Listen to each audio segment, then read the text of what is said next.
அன்புள்ள உறவுகள் அனைவருக்கும் இனிய வணக்கம். நான் சார்ல்ஸ். எல்லோரும் எப்படி இருக்கிறீர்கள்? இன்று வலம்புரி பத்திரிகை ஆசிரியர் தலையங்கத்தோடு வந்துள்ளேன். ஆசிரியர் தலையங்கம்: சிங்கள பேரினவாதிகளுக்கு தீனி கொடுக்காதீர்கள். சிங்கள பேரினவாதிகளுக்கு தீனி கொடுக்காதீர்கள்.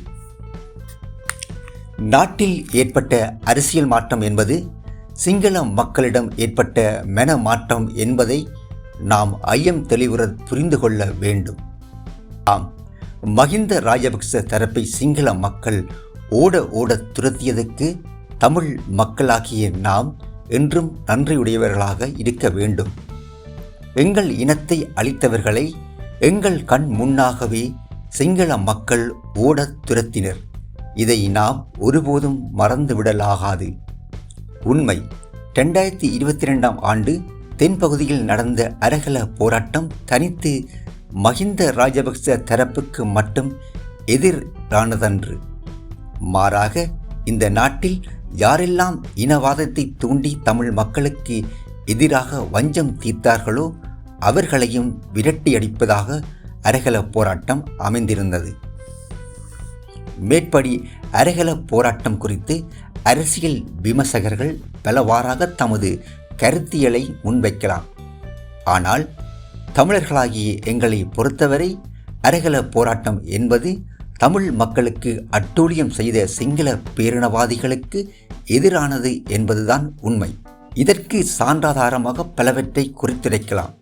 அதில் ஒன்று, தமிழ் மக்களுக்கு எதிராக மோசமான கருத்துக்களை தெரிவித்து வந்த விமல் வீரவன்ச என்ற பேரினவாதியை ஒரு சிங்கள பொதுமகன் நடுவீதியில் வைத்து மிக மோசமான வார்த்தைகளால் திட்டியதை பார்த்தபோது சிங்கள மக்கள் உண்மையை புரிந்து விட்டார்கள் என்பதை எம்மால் உணர முடிந்தது.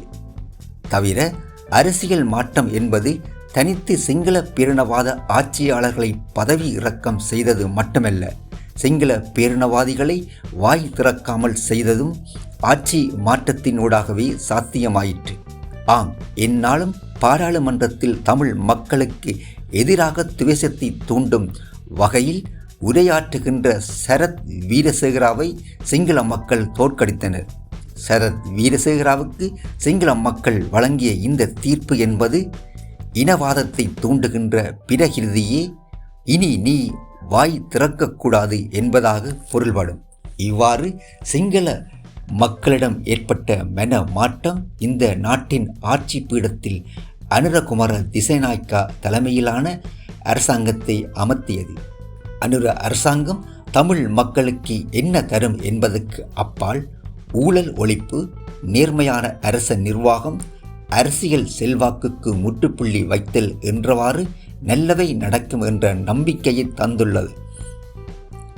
இது நிச்சயம் எமது நாட்டுக்கு தேவையானது.